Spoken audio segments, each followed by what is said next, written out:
Hello guys, welcome back to this my YouTube channel. How to change insulin bottle. आपका insulin है, आप उसकी refill change हम कैसे करेंगे आज के ब्लॉग वीडियो शॉर्ट में मैं बताऊंगी। ये सबसे पहले आप उसकी नीडल निकालोगे और फिर यहाँ पर जो पॉइंट है इसको आप राउंड घुमाओगे सो दैट निकल जाएगा ईजीली। उसके बाद आप उसकी बॉटल चेंज करेंगे, ये जो है उसमें से आप इसको निकाल देंगे।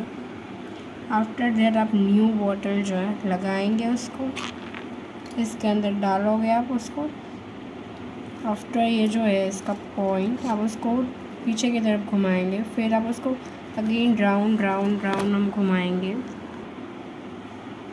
राउंड घुमाने के बाद एकदम जब टाइट हो जाती हैं, अब देख लो टाइट हो चुकी है अभी है। फिर इसके बाद हम नीडल इसमें इंजेक्ट करेंगे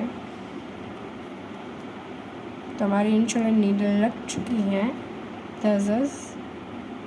सो आफ्टर दैट आप इसमें पॉइंट लगा के फिर आपको जो भी पॉइंट लेना है इंसुलिन या डोज आप ले सकते हो। तो that's it for the video.